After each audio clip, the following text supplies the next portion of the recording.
Y el título del sermón en esta mañana es Solo Jesucristo es digno. Solo Jesucristo es digno.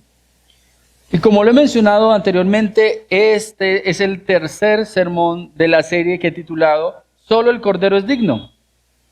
¿Sí? Y particularmente este sermón tiene este pasaje más bien tiene la característica de que nos va a mostrar por qué Cristo puede hacer todo lo que va a hacer a partir del capítulo 6 de Apocalipsis. Usted a partir del capítulo 6 de Apocalipsis va a encontrar que hay hambre, muerte, destrucción, hay juicio, hay castigo. Y la pregunta es, ¿por qué Cristo puede hacer todas estas cosas? Bueno, la razón es por lo que encontramos en el capítulo 5 de Apocalipsis. Y yo quiero preguntarte, ¿qué esperas ver cuando llegues al cielo? ¿Qué esperas ver cuando llegues al cielo?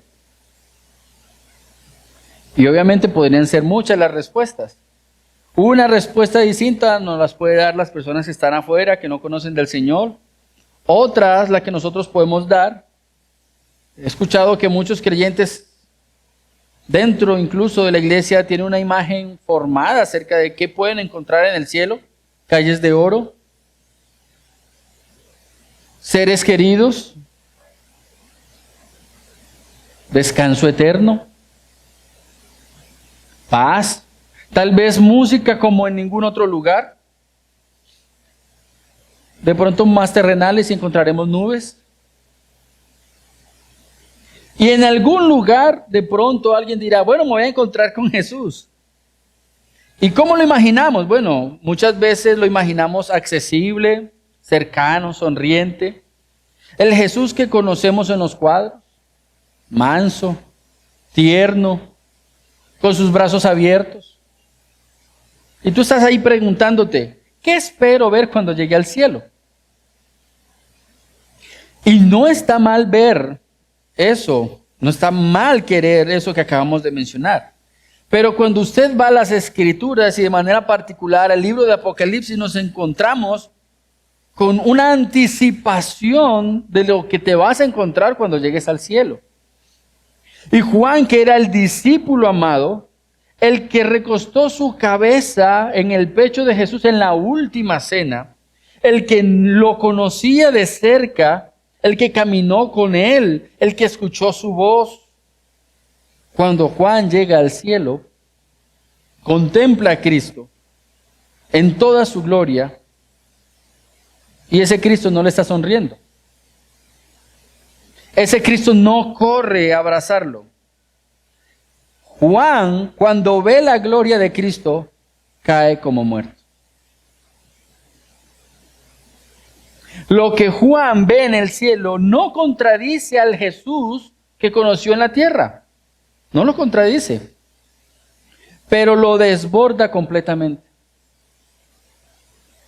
Porque en el cielo no nos presenta, a un Jesús reducido a nuestra comodidad, sino a un Cordero que es Rey, que es Redentor y que es Señor. Señor de todo el universo. Eso es exactamente lo que Apocalipsis nos muestra en el capítulo 5. Y eso es lo que vamos a estudiar en esta mañana. Apocalipsis 5 nos presenta tres realidades sobre la dignidad de Jesucristo que impulsa a la iglesia a responder con reverencia y adoración. Tres realidades sobre la dignidad de Jesucristo que impulsan a la iglesia a responder con reverencia y adoración. Y antes de pasar a leer la porción de las Escrituras, yo quiero invitarte a que inclines su rostro y vamos a orar. Señor y Padre que estás en el cielo, gracias te damos por la bendición que nos das en esta mañana de exponernos a tu palabra. Realmente, Señor, como lo hemos expresado, esta porción de las Escrituras desborda nuestra comprensión, desborda nuestra creatividad para intentar imaginar, reconstruir la escena que Juan está viendo.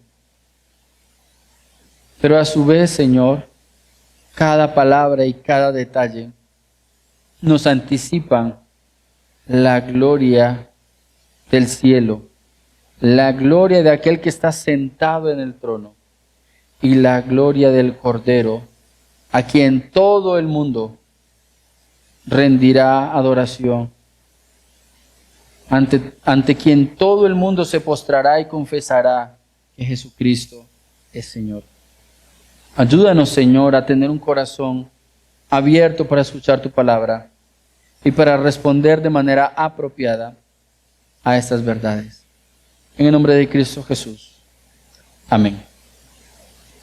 Cuando vamos allí al libro de Apocalipsis capítulo 5, y como se los he recordado en las dos exposiciones anteriores, el capítulo 4 y el capítulo 5 son una unidad. Y lo que Juan está viendo, que es una visión de llegar al cielo de manera providencial por medio de una visión, ve un trono, ve a uno sentado en el trono y puede participar o ver de la adoración que se rinde a aquel que está sentado en el trono. Eso es el capítulo 4. Pero inmediatamente vemos que se conecta el capítulo 4 con el 5. O sea, el capítulo 4 es apenas la antesala de algo todavía más glorioso. La presentación del único digno de ejercer el juicio divino. Vemos la presentación de aquel que es digno de recibir la adoración junto con el Padre. ¿Por qué? Porque posee las credenciales que lo certifican como competente. Entonces, eso nos lleva a nuestro primer punto, el único digno de ejecutar el juicio divino. El único digno de ejecutar el juicio divino. Quiero que me acompañe allí a Apocalipsis 5, versículos 1 en adelante, y dice: en la mano derecha de aquel que estaba sentado en el trono, vi un libro, escrito por dentro y por fuera, sellado con 7 sellos. Recuerde, estamos contemplando el trono que está allí en el cielo. El trono no es la silla, el trono es todo el escenario donde se está contemplando un momento especial. Y ese trono está compuesto de un trono central donde Dios Padre está sentado. Y alrededor de ese trono donde está Dios sentado hay 4 seres vivientes que son serafines y querubines, que tienen como labor, tarea, servir a Dios, pero la naturaleza de estos seres es que son como seres ardientes, su propio nombre lo dicen así, y ellos custodian la santidad, ¿sí? Pero ellos adoran a Dios, y alrededor de esos 4 seres vivientes hay 24 tronos, y cada trono tiene a un ser angelical. La Biblia no nos dice a nosotros cuál es su función, sabemos que sirven, y como lo vamos a ver más adelante, también tienen la tarea de revelar, que era tarea básica de los ángeles. Los ángeles lo que hacían era interpretar las visiones a los profetas, interpretaban las visiones de los apóstoles, y en este caso, esa misma tarea la van a cumplir algunos de estos seres angelicales, mencionados en el libro de Apocalipsis como 24 ancianos, tienen la tarea de gobernar. ¿Qué gobiernan? Pues seres angelicales, más ángeles. Pero de un momento a otro la visión de Juan se centra en una situación particular. Y la situación particular la encontramos aquí, versículo 1. En la mano derecha de aquel que estaba sentado en el trono. Y cuando dice que estaba sentado, no es porque es algo pasado, sino porque fue algo que sucedió y se mantiene en esa situación. Aquel que se sentó y permanece sentado. Y usted sabe que eso significa que está gobernando, nada lo ha perturbado, él sigue gobernando con autoridad. Pero dice, y ese que está sentado en el trono tenía en su mano un libro. Un libro escrito por dentro y por fuera y sellado con 7 sellos. Y la primera pregunta que usted puede hacerse es, ¿qué es y qué contiene ese libro? ¿Qué es y qué contiene ese libro? Y si usted se da cuenta, ese libro debe ser importante porque es hacia donde está enfocada la mirada de Juan. Juan tiene la tarea de comunicarle a la iglesia las cosas importantes que vio del cielo. Y si él pone su mirada en ese libro es porque ese libro es importante. Ve un libro escrito por dentro y por fuera. Y lo primero que podemos decir acerca de ese libro es que contiene verdades, realidades y voluntades que deben ser ejecutadas. O sea, contiene los decretos divinos para los tiempos finales. Eso es lo que contiene.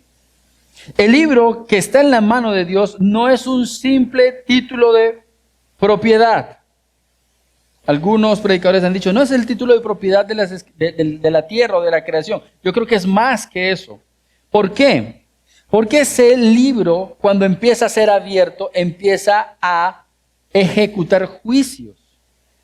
Y son juicios que están directamente relacionados con lo que Dios quiere hacer.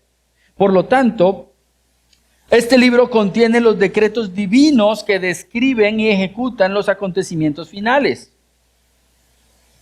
Acontecimientos finales que conducirán al establecimiento del reino de Cristo. Ahora, los juicios de los sellos, las trompetas y las copas son el desarrollo progresivo de ese contenido. Por eso, cuando el Cordero abre los sellos, no se revela información acerca del futuro. Pone en marcha los acontecimientos decretados por Dios. Cada vez que el Cordero va a empezar a abrir un sello, sucede algo. Sucede algo. De tal manera que el rollo representa el programa soberano de Dios para juzgar el mundo, derrotar el mal y establecer definitivamente el reino mesiánico. Y eso nos va mostrando un poco de por qué cualquiera no es digno de recibir el rollo. Pero seguidamente, ese rollo revela lo que había permanecido oculto en el Antiguo Testamento. De manera particular, los profetas como Ezequiel y Daniel recibieron visiones relacionadas con el futuro, pero gran parte de esa revelación permaneció sellada o incompleta. Cuando usted va a Daniel capítulo 8, versículo 26, un ángel le dice a Daniel, no escribas, sella la visión, no digas nada acerca de el cordero o del macho cabrío. Cuando usted va a Daniel capítulo 12, versículos 4 y 9, encontramos esa misma orden y yo quiero que me acompañe allá. Daniel capítulo 12.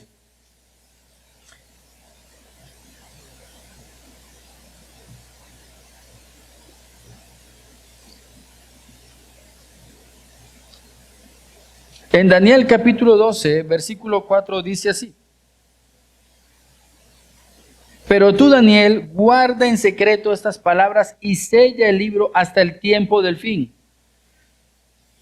Versículo 9. Y él respondió, anda, Daniel, porque estas palabras están cerradas y selladas hasta el fin de los días. Yo quiero que le preste atención a esto. Cuando Daniel recibe la revelación del tiempo del fin, Daniel ve muchas cosas, pero él no se le permitió escribir todo lo que vio, sino que la promesa es, tú tranquilo, tú vas a descansar y van a suceder muchas cosas después de que tú mueras, pero esa revelación quedará reservada. ¿Qué encontramos ahora en el libro de Apocalipsis capítulo 5? Aparece nuevamente el rollo, y con este rollo en las manos de Dios, que está sentado en el trono, este rollo va a revelar aquellas cosas que fueron ocultas en tiempos de Ezequiel y de Daniel. En Apocalipsis llega el momento decisivo. Lo que había estado oculto en los consejos divinos, ahora será revelado mediante la apertura de los sellos. Y lo que el Señor está mostrando aquí en esa visión de Juan es cómo llegará la historia a su consumación. Yo quiero que usted entienda algo. Nosotros no predicamos lo que el mundo predica. El mundo predica destrucción después de 6,000, 7,000 años de historia de la humanidad. Posiblemente el hombre se va a autodestruir, posiblemente el sol va a crecer y va a destruir la tierra, pero la Biblia enseña otra cosa. La Biblia enseña que es Dios el que va a llevar a la historia de la humanidad a su consumación en un momento determinado. Y esa información está en este rollo que vemos en el libro de Apocalipsis. Pero hay otras verdades. Este libro está escrito por dentro y por fuera. Y si usted se da cuenta, es enfático. Cuando usted llega ahí al libro de Apocalipsis 5:1, la descripción de este rollo es que está escrito por dentro y por fuera. Usted podría decir muchas cosas de un libro. Usted podría decir muchas cosas acerca del contenido del libro. Pero que nos diga aquí que una de las características particulares del libro no es que su estructura es de un papel fino, que su letra es legible, que sus sellos son hermosos. No, una de las características es que el rollo está escrito por dentro y por fuera. Eso implica que la información que contiene ese libro es exhaustiva acerca de qué va a hacer Dios. De tal manera que no dice que Dios va a destruir o que Dios va a salvar, sino cómo lo va a hacer. Y esta descripción recuerda directamente a Ezequiel 2:10. Acompáñeme a Ezequiel 2:10.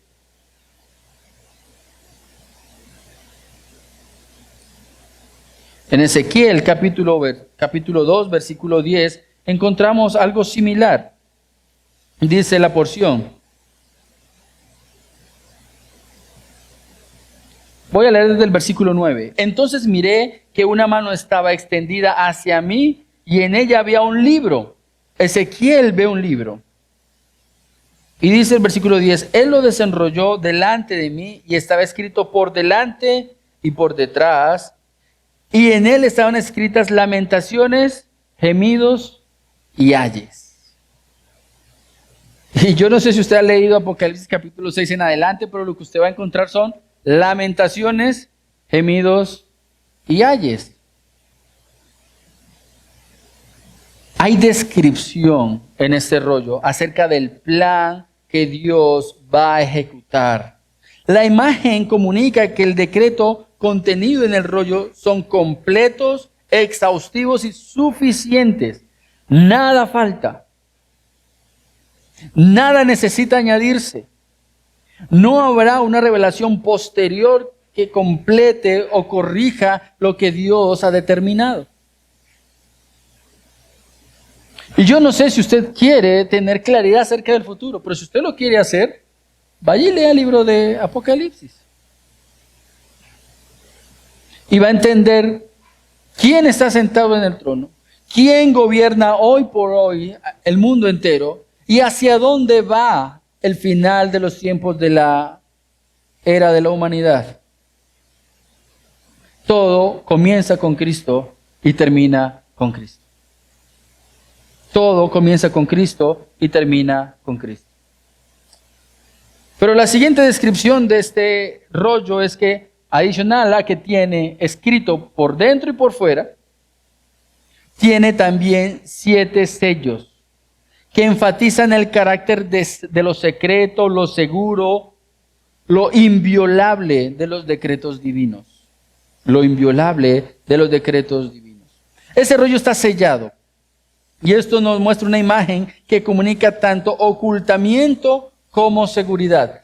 Nadie puede abrir ese rollo a menos de que la persona para quien ha sido escrito y sellado se presente.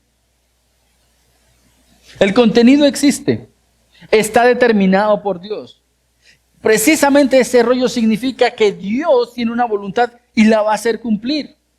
No es como muchas personas dicen o creen de que el mundo va y Dios va respondiendo a las situaciones que van surgiendo en la historia de la humanidad. No, Dios no responde a los hechos de este mundo. Dios está determinando cada situación que acontece en este mundo.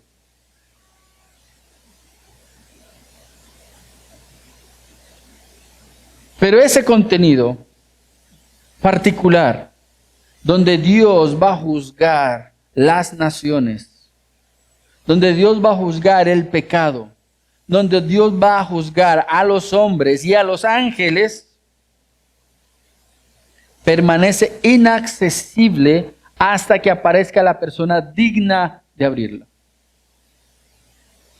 El número 7 añade la idea de plenitud y perfección.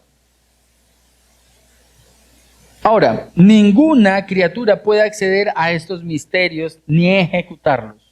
Y cuando digo criatura, me estoy haciendo referencia a que en el mundo solamente existen dos tipos de seres. En todo el universo existen dos tipos de seres: los creados y el creador.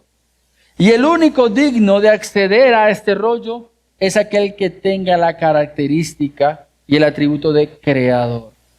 Por eso ningún ser es digno de este rollo. Solo aquel que sea digno. Ahora, ojo con esto, que es importante. Nota importante. Este libro no es un libro de misericordia. Ese rollo que Dios tiene en su mano no es un rollo de misericordia. Muchos han querido decir, no, ese es un rollo de misericordia, es un rollo que muestra cómo, y empiezan a mostrar hacia atrás en la historia cómo Dios ha actuado. No, ese rollo no apunta hacia atrás, hacia la historia. Ese rollo apunta hacia el futuro y hacia juicios que aún no se han llevado a cabo. Es un rollo que contiene juicios.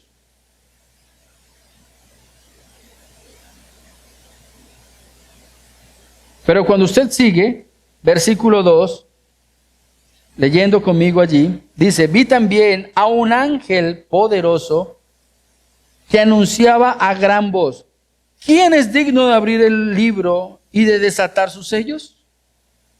Y nadie, ni en el cielo, ni en la tierra, ni debajo de la tierra, podía abrir el libro ni mirar su contenido. Juan dice que él lloraba mucho porque nadie había sido hallado digno de abrir el libro ni de mirar su contenido. Yo quiero que tú pienses en esa pregunta. ¿Quién es digno? ¿Quién es digno? Y lo interesante es que este ángel, que no nos dice quién es, dice que es un ángel poderoso. Dice que es un ángel que tiene el poder para promulgar frente a toda la asamblea de ángeles. Cuando usted va más adelante al versículo 11, millones de ángeles. El poder de este ángel es tal que hasta tiene voz para proclamar una pregunta. Y la proclamación es, ¿quién es digno de abrir el rollo? Y nota al margen. No es el propósito del libro de Apocalipsis enseñarnos acerca de los ángeles, pero usted y yo podemos sacar una verdad acerca de esto. Los ángeles no son seres para ser adorados, ni para ser venerados. Son seres creados para el servicio de Dios, así como tú, como yo. Cada uno según su dignidad. Cierro la nota. Cuando usted ve el libro de Apocalipsis, los ángeles son servidores, como tú y como yo. Cuando alguien te diga, ve, yo creo que debemos adorar a los ángeles, llévelo a Apocalipsis y muéstrele quiénes son los ángeles. Pero este ángel está proclamando con intención de anunciar públicamente la intención de ser conocida una información. Cuando se promulga algo, la intención de la promulgación es generar una reacción en los oyentes. La pregunta es, ¿quién es digno de abrir el libro y de desatar sus sellos? Abrir el libro requería una dignidad proporcional al contenido del libro. Se necesita alguien cuyo ser, autoridad y obra tenga el peso suficiente para ejecutar el plan divino. Las palabras dignidad apuntan a la cualidad del ser, de la persona, el poder de la persona, los logros de la persona. Y a partir de esa pregunta sobre quién es digno, yo quiero generar una pregunta de confrontación. una pregunta de confrontación.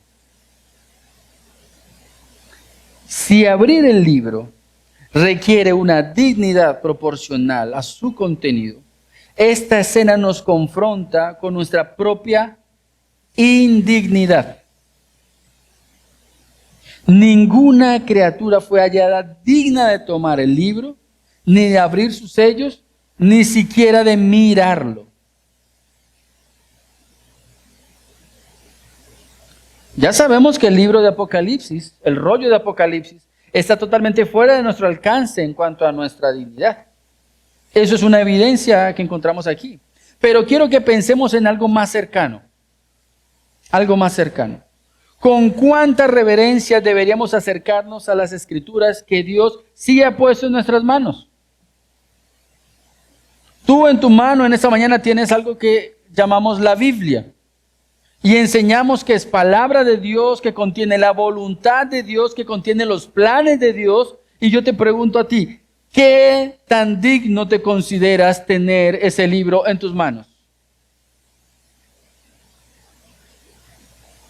Inspirada por Dios, revelación santa, suficiente, verdadera. Pero la pregunta es, ¿somos dignos de ella? ¿Nos acercamos a ella con el peso espiritual, moral y reverente que ella merece? ¿O la tratamos como un libro más, mientras nuestra vida contradice al Dios que la inspiró? Precisamente la pregunta sobre la dignidad desnuda las pretensiones humanas. ¿Tenemos en nosotros mismos el peso suficiente para llamarnos cristianos? ¿Podríamos permanecer con la frente en alto delante del trono y afirmar que somos moralmente buenos? ¿Hay algo en nuestra persona, en nuestros logros, en nuestro conocimiento o en nuestro poder que nos haga dignos de reconocimiento delante de Dios? La respuesta, si tú eres honesto, es un no. No hay nada digno. No somos dignos ni siquiera de tener este libro en nuestras manos. Muchas veces ni nos preguntamos eso. Juan lo comprendió. Juan comprendía su situación frente a esa escena. Y por eso el pasaje dice que lloró. ¿Quién es digno de abrir el libro y desatar sus sellos? Y nadie, ni en el cielo, ni en la tierra, ni debajo de la tierra, podía abrir el libro ni mirar su contenido. Versículo 4. Y yo lloré. Juan lo comprendió. Era una escena universal. No se halló criatura digna, ni animal, ni ángel, ni ser humano. ¿Por qué presento la categoría de animal? Porque tiene vida. El hecho de que un ser tenga vida no significa que sea digno. El hecho de que tú seas ser humano no significa que tú eres digno delante de Dios. El hecho de que hayan seres angelicales en el cielo los pone en un lugar de dignidad especial. No. Todos los seres creados están por debajo del nivel de dignidad del Creador. Y hacia allá apunta esta porción. Solo es digno aquel que siendo creador tuvo la condescendencia de descender y morir por seres indignos. Y eso todavía lo pone en un lugar más exaltado. Ahora, podríamos preguntarnos, ¿y por qué lloró Juan? Luego él sabía que Cristo había muerto, resucitado, estaba en el cielo. ¿Pero por qué llora Juan? Es una muy buena pregunta. Él ya tuvo una visión anterior donde ve a Cristo en todo su esplendor y gloria, juzgando, consolando a su iglesia. ¿Por qué llora Juan? Bueno, algunas posibilidades. Porque parecía que los propósitos de Dios quedarían sin cumplirse. Si el rollo contiene la consumación de la historia y no hay nadie digno para abrir el libro, entonces los propósitos de Dios quedarían sin cumplirse. Juan lo entendía porque Juan, siendo judío, había visto cómo el pueblo de Israel, a causa de la desobediencia del pueblo, padeció la pausa de los planes de Dios en cuanto a la santificación de ese pueblo, en cuanto a engrandecer el nombre de Dios por medio de ese pueblo. Otra posible razón es porque la apertura del rollo implicaba más que una revelación. O sea, no se trata de que si el libro no se abre, no sabré lo que dice el libro. El lloro de Juan apunta hacia otro lugar, algo más importante. Tenía que ver con un objetivo de redención. Lo que Dios ha prometido no sucederá si el libro no se abre. También el lloro de Juan apunta a la intervención definitiva de Dios que parecía aplazarse indefinidamente. Juan contempla un momento crítico de la historia de la redención. Si nadie puede tomar el rollo, la acción de Dios contra el pecado, Satanás, la rebelión humana, parece quedar suspendida. 1000 años más de pecado. 1000 años más de rebelión. Y cuando tú vas al libro de Apocalipsis, te encuentras que Dios ya determinó un plazo para la maldad, un plazo para juzgar definitivamente a Satanás, y eso es lo hermoso. Pero aquí Juan está llorando. Posiblemente Juan está llorando porque la esperanza mesiánica parece frustrada. Durante siglos los creyentes habían esperado el cumplimiento de la promesa de Dios, la derrota del mal, la vindicación de los santos y el establecimiento del reino mesiánico. Ante la aparente ausencia de alguien digno, Juan experimenta la desazón de que esa esperanza permanecerá sin realización. Y solamente piensa en esto. Cuando tú y yo sufrimos una injusticia, inmediatamente nuestra mente dice, pero hay un Dios en el cielo que va a juzgar lo malo. ¿Qué pasa si ni siquiera tuvieras esa esperanza en mente? ¿Cómo se viviría este mundo? Esa es la razón por la cual Juan está aquí llorando. Porque él dice, si no hay nadie digno de tomar el juicio, ¿qué va a pasar con la justicia? Y posiblemente Juan llora porque anhelaba la vindicación del pueblo de Dios.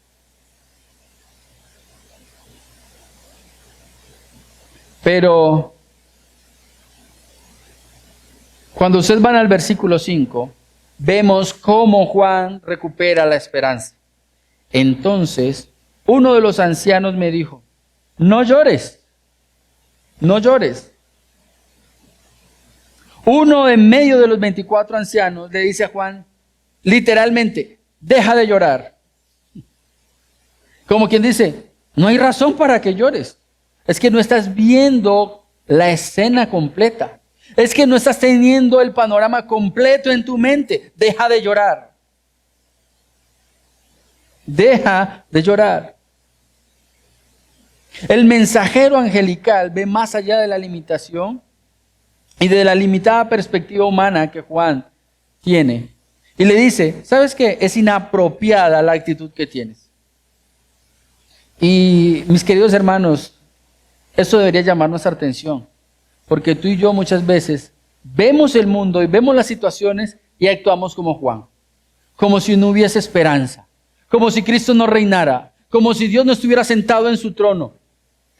Responder en llanto, sufrimiento y tristeza ante las situaciones que vemos a nuestro alrededor es no tener una perspectiva apropiada de quién gobierna el universo.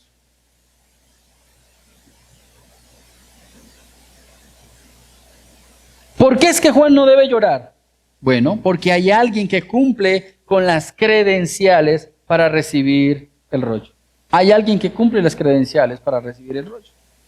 Y eso nos lleva a nuestro segundo punto. El único digno por sus credenciales. Solo hay uno que cumple las credenciales para recibir el rollo. Y eso lo encuentran ustedes desde el versículo 5 al versículo 9.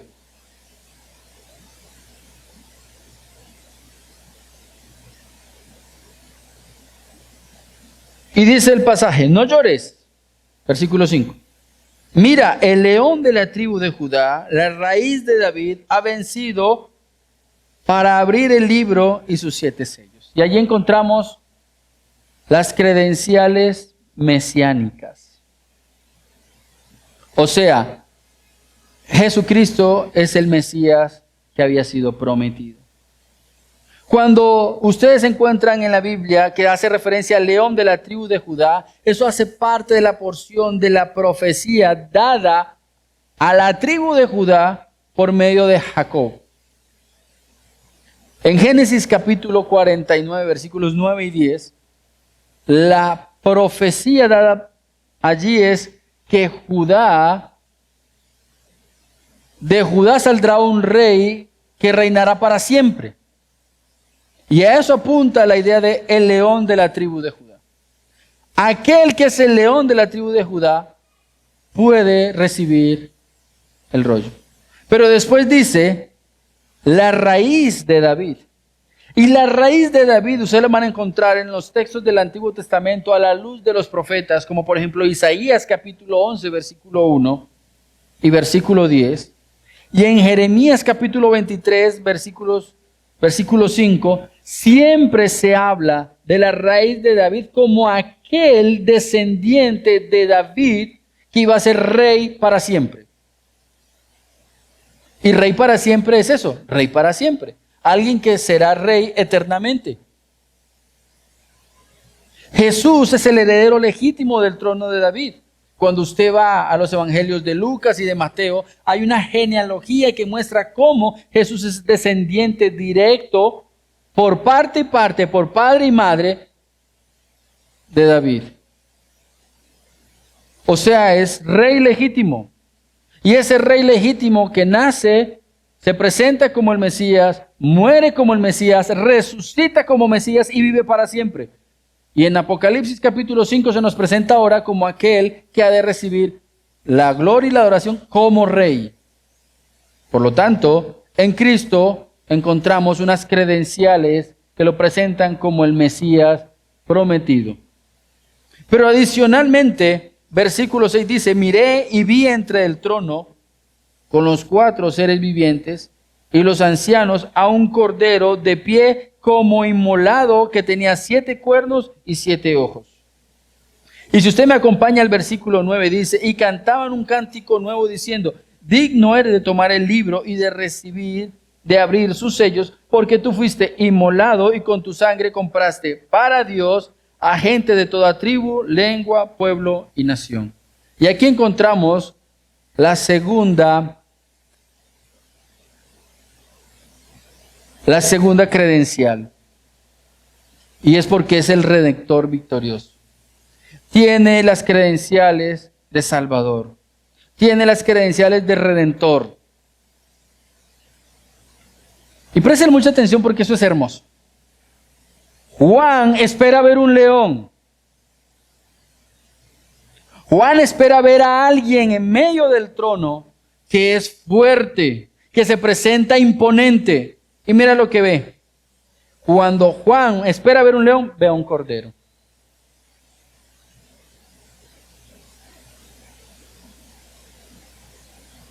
Miré y vi entre el trono a un cordero de pie inmolado. La profecía mostraba al león de la tribu de Judá que gobernaría con fuerza, con vigor, y cuando Juan ve la visión, ve a un cordero inmolado. ¿Qué significa que fue inmolado? Pues en Isaías 53:7 nos enseña que el Mesías tendría que morir. En 1 de Pedro capítulo 1 versículos 18 y 19 dice que Él compró por medio de su sangre derramada completa a muchos para salvarlos. El Cordero lleva las marcas de la cruz. Y por eso hemos enseñado muchas veces que en estos momentos, delante del trono y al lado del Padre, hay un hombre con cicatrices de cruz que nos representa a nosotros, pero que no es igual a nosotros. Porque Él sí es digno y nosotros no. Porque Él se entregó por amor a su Padre y por salvarnos a nosotros. Porque Él murió y padeció el castigo de todo el pecado de todos aquellos que iban a ser comprados por medio de su sangre. Pero resucitó. Él es el Cordero inmolado que está hoy en la presencia del Padre.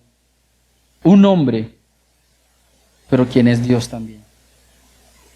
Ahora, Él redimió con su sangre. La sangre del Cordero.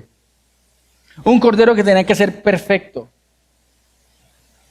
En el Antiguo Testamento, la exigencia del Cordero era que tenía que ser perfecto. Cuando tú vas y miras la vida de Cristo, Él tendría que haber sido un hombre sin pecado. ¿Cómo puede uno no pecar si Jesús se airó? Porque la ira que Jesucristo manifestó fue santa. Porque fue en relación a lo que sucedía en contra de la santidad de su Padre. Y entonces toda la vida de Cristo fue perfecta. Y cuando Él muere sin rencor alguno, sin pedirle deuda a nadie, sin deberle nada a nadie, de ningún tipo, ni moral, ni de ningún tipo. Él vivió perfectamente. ¿Para qué? Para que su sacrificio tuviera el valor correspondiente. Y es que tenía que presentar delante del Padre una ofrenda y un pago para poder rescatarnos.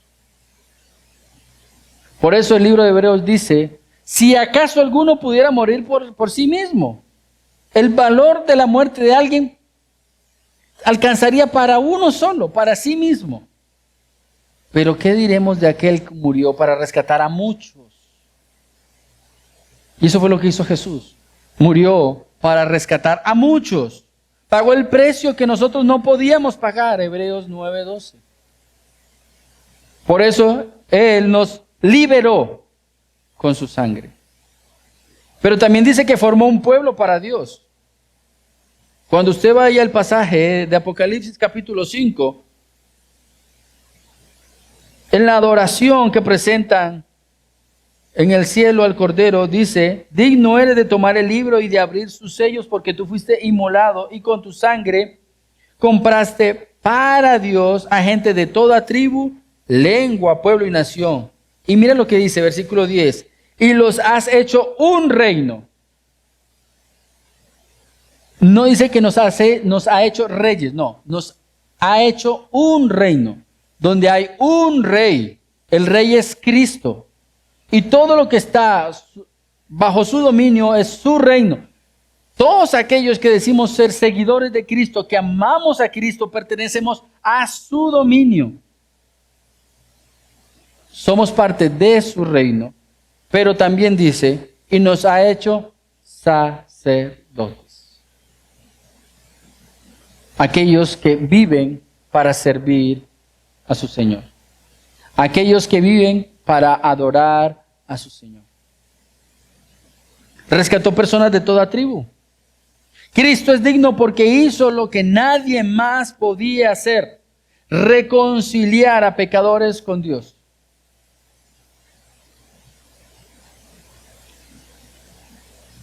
Y el medio fue su propia sangre.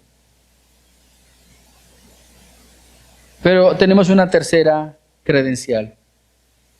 Y la tercera credencial es porque posee todo poder y toda sabiduría. Y usted debe preguntarse, ¿y quién más tiene todo poder y toda sabiduría? Dios. De tal manera que ese pasaje nos está diciendo que el Cordero es Dios, que Cristo es Dios. ¿Sí? ¿Y dónde se nos aparecen estos dos atributos? Bueno, en los dos símbolos. El símbolo de los 7 cuernos y el símbolo de los 7 ojos.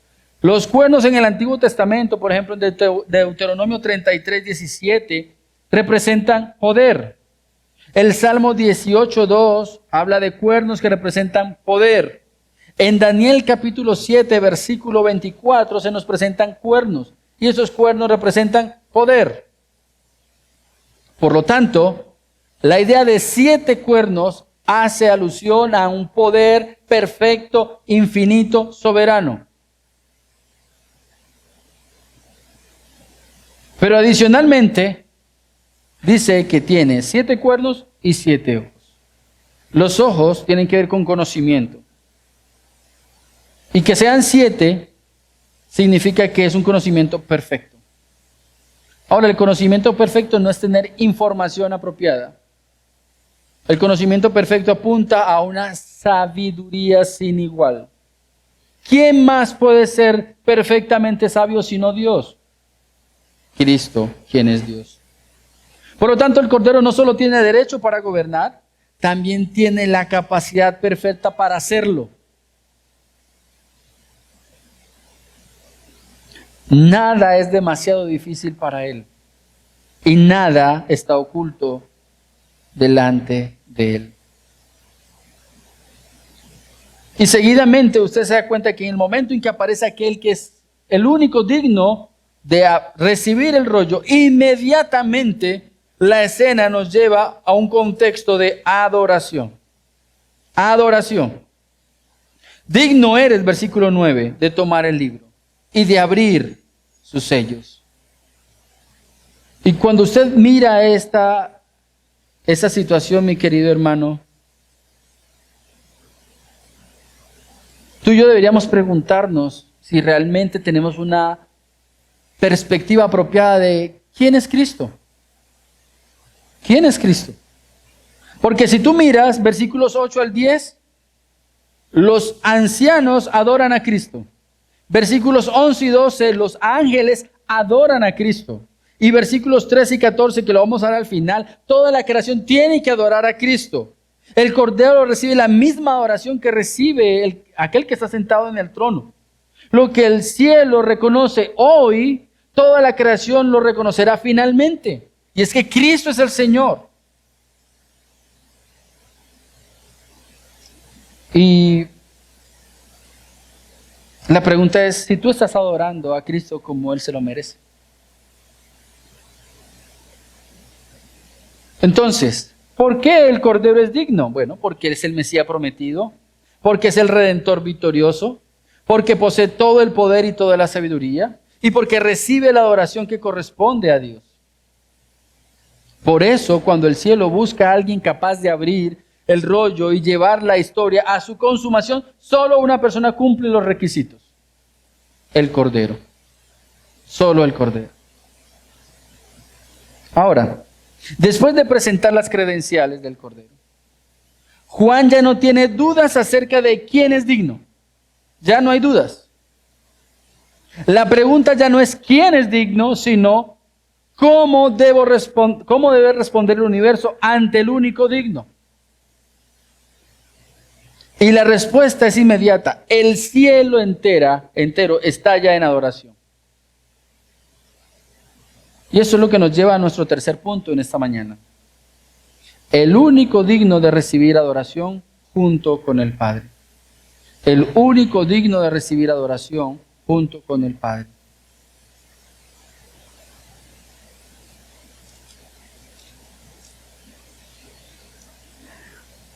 Y cuando tú vas allí, versículos 8 al 12, te das cuenta de esa realidad.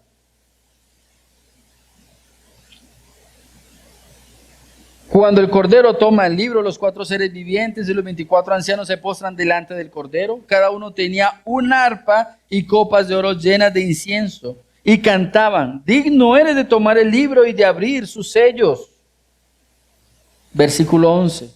Y miré y oí la voz de muchos ángeles alrededor del trono.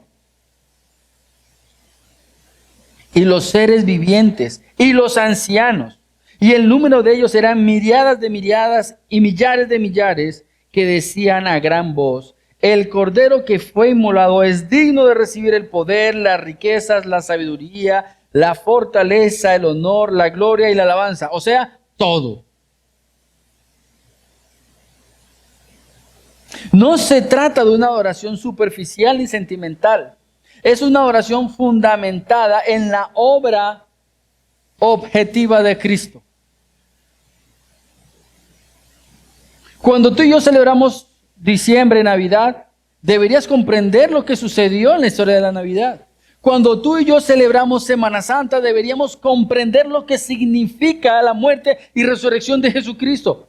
¿Por qué te lo digo? Porque los ángeles, cuando contemplan al Cordero delante del trono, están viendo esas dos escenas. El momento en que Dios se hace hombre, el momento en que ese Dios que se hace hombre recibe la muerte para salvar a muchos, pero también resucita. Y el contemplar esas acciones del único que es digno, los impulsa a ellos a adorar al Cordero.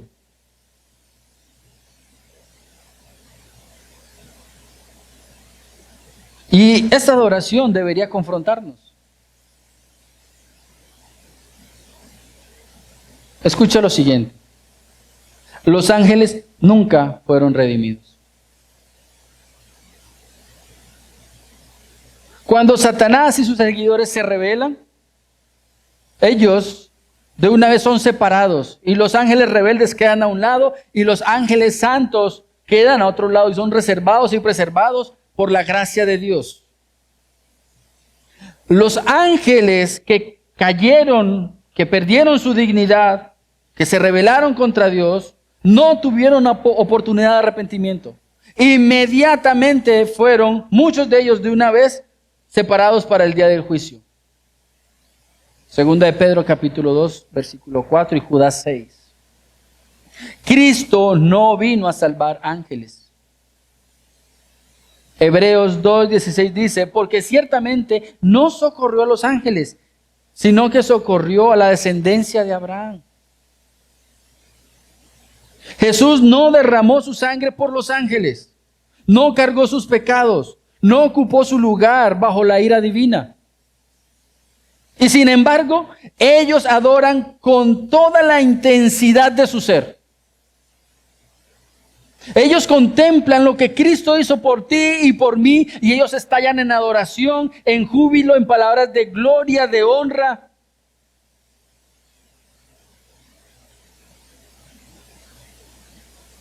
Y te pregunto, ¿y tú cómo respondes a la realidad de que el Cordero está delante del Padre y es digno de adoración?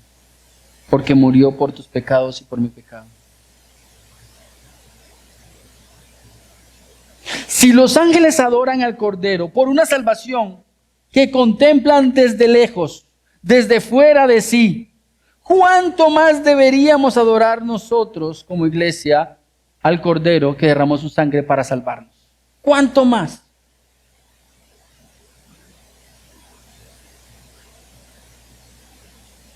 ¿Cómo no maravillarnos nosotros que vivimos dentro de esa gracia?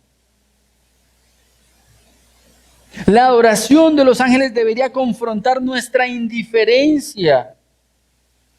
Debería despertar nuestro asombro.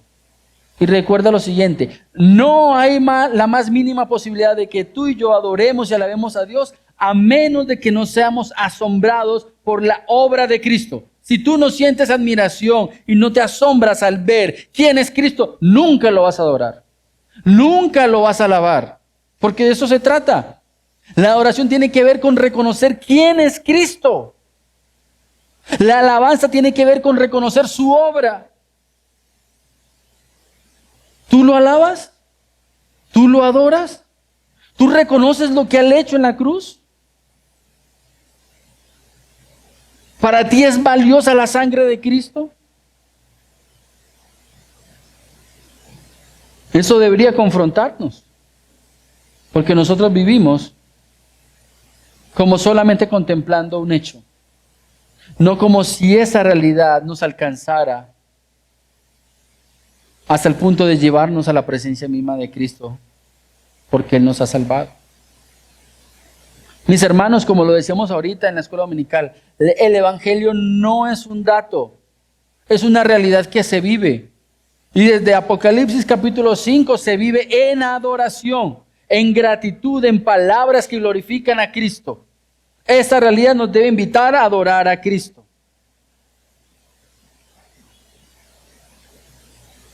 Pero precisamente a partir del versículo 13 encontramos que no solamente los ángeles adoran, sino que dice, y oí decir a toda cosa creada que está en el cielo, sobre la tierra y debajo de la tierra y en el mar, y a todas las cosas que en ellas hay. Y mire el mandato.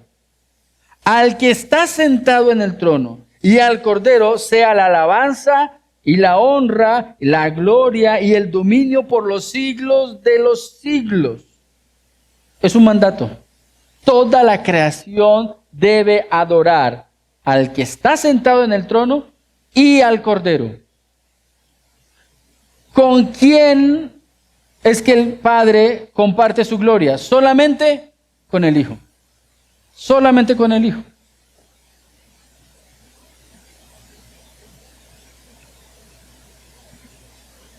A esta ordenanza, versículo 14, los 4 seres vivientes decían, amén. Los seres que están más cercanos a la presencia de Dios dicen, estamos de acuerdo. Todos deben adorar al que está sentado en el trono y al Cordero. Eso significa amén. Estamos de acuerdo. Y los ancianos se postraron y adoraron. Por eso, llegamos a la conclusión de que los 24 ancianos son seres angelicales que dirigen la adoración ante el trono de Dios. La respuesta de esos 24 ancianos al mandato de todos deben adorar es que ellos muestran el ejemplo de qué tenían que hacer. ¿Y qué hicieron? Se postraron y adoraron.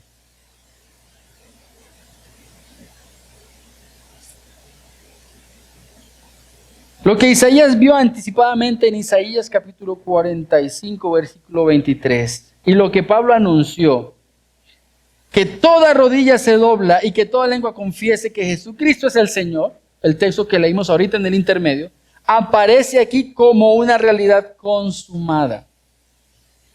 En esta imagen del capítulo 5, antes de que ese Cordero empiece a emitir juicio sobre el pecado, sobre las naciones, sobre los reyes, sobre Satanás, antes de todo eso, ese Cordero recibe adoración. Va a haber un día en que toda la creación se va a postrar en sus rodillas y va a tener que confesar, quieran o no, que Jesús es el Señor. Eso es Apocalipsis 5. Seas amigo de Él o seas enemigo de Él. Seas llamado cristiano o seas llamado ateo. Sea cual sea tu situación, te vas a tener que postrar delante de Jesucristo y vas a reconocer que solo Él es digno. Solo Él es digno. Cuando el cielo buscó a alguien digno para abrir el rollo, solo uno fue hallado. Y cuando ese Cordero tomó el rollo, la única respuesta apropiada fue adoración. Los ancianos lo adoran. Los ángeles lo adoran. Toda la creación lo adora. Y la pregunta que te queda a ti es, ¿tú qué vas a hacer frente a esta realidad? Ahora, para terminar, solo a modo de pensamiento. Ese mismo Cordero que aparece en el capítulo 5 de Apocalipsis nos ofrece dos destinos. Eso no lo encuentra usted en el capítulo 5. Esa es la antesala para lo que viene. ¿Qué esperar cuando llegue al cielo? Hemos visto que el cielo no nos presenta a un Jesús reducido a una muestra de comodidad. El Cordero que Juan contempla en Apocalipsis es Rey, Redentor, Señor de todo el universo.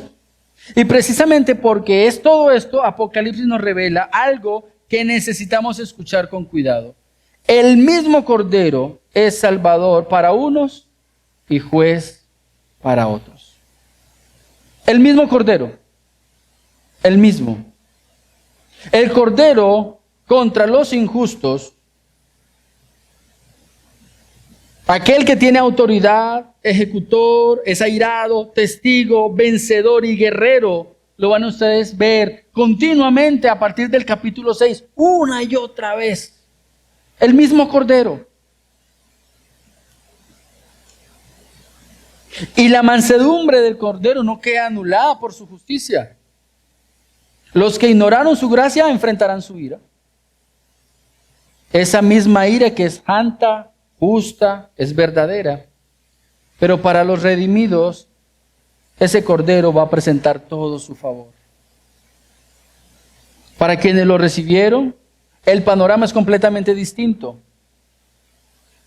El mismo Cordero es redentor, salvador, purificador, pastor, vencedor, elegido.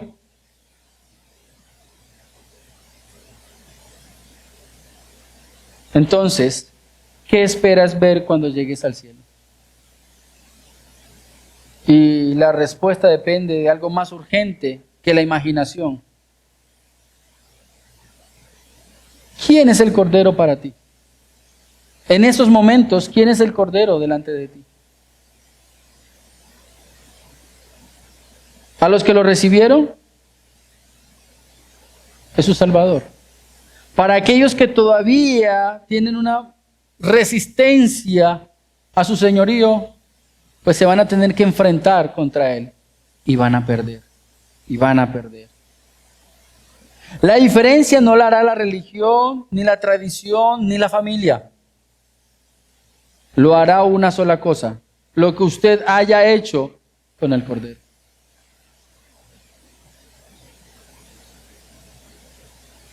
La iglesia no está llamada a conocer esta verdad. Está llamada a responder a ella. Adorar con reverencia, con una vida que diga que el Cordero es digno, no solo en el cielo, sino también aquí. Y yo termino en esta mañana de la misma manera como lo mencioné en la exposición anterior. Cuando tú y yo oramos, el Padre nuestro dice el texto, Padre nuestro que estás en el cielo, santificado sea tu nombre. Venga a nosotros tu reino y hágase tu voluntad en la tierra como en el cielo. En el cielo se hace la voluntad de Dios. Y todas sus criaturas le adoran. Y la invitación que te extiendo es a que adores al Cristo, al Cordero, de la misma manera como se adora en el cielo a ese Cordero. Te invito a que inclines tu rostro y vamos a orar.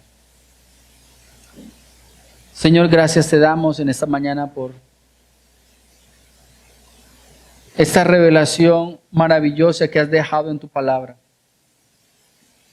Tú le permitiste al apóstol Juan tener esta visión y al contemplar la escena de que se necesita a alguien digno de recibir el rollo que contiene el plan de Dios para consumar los tiempos, solo uno es digno de recibirlo. Y debe llamar nuestra atención, Señor, esa realidad de que esa misma persona que es digna de recibir el rollo es aquel que murió por nuestros pecados. Mi petición en esta mañana es que tú nos permitas, Señor, contemplar con claridad al Cordero que es digno de recibir toda la adoración. Señor, que consumas nuestro orgullo y nos permites comprender nuestra necesidad de ti, nuestro arrepentimiento, que podamos nosotros contemplar la necesidad de un Salvador, que podamos contemplar la necesidad de abandonar la religiosidad, que aprendamos a dejar a un lado nuestras razones que nos impiden ver que solamente tú eres digno y que ante esa dignidad la única respuesta apropiada es postrarnos y adorarte, Señor. Ayúdanos.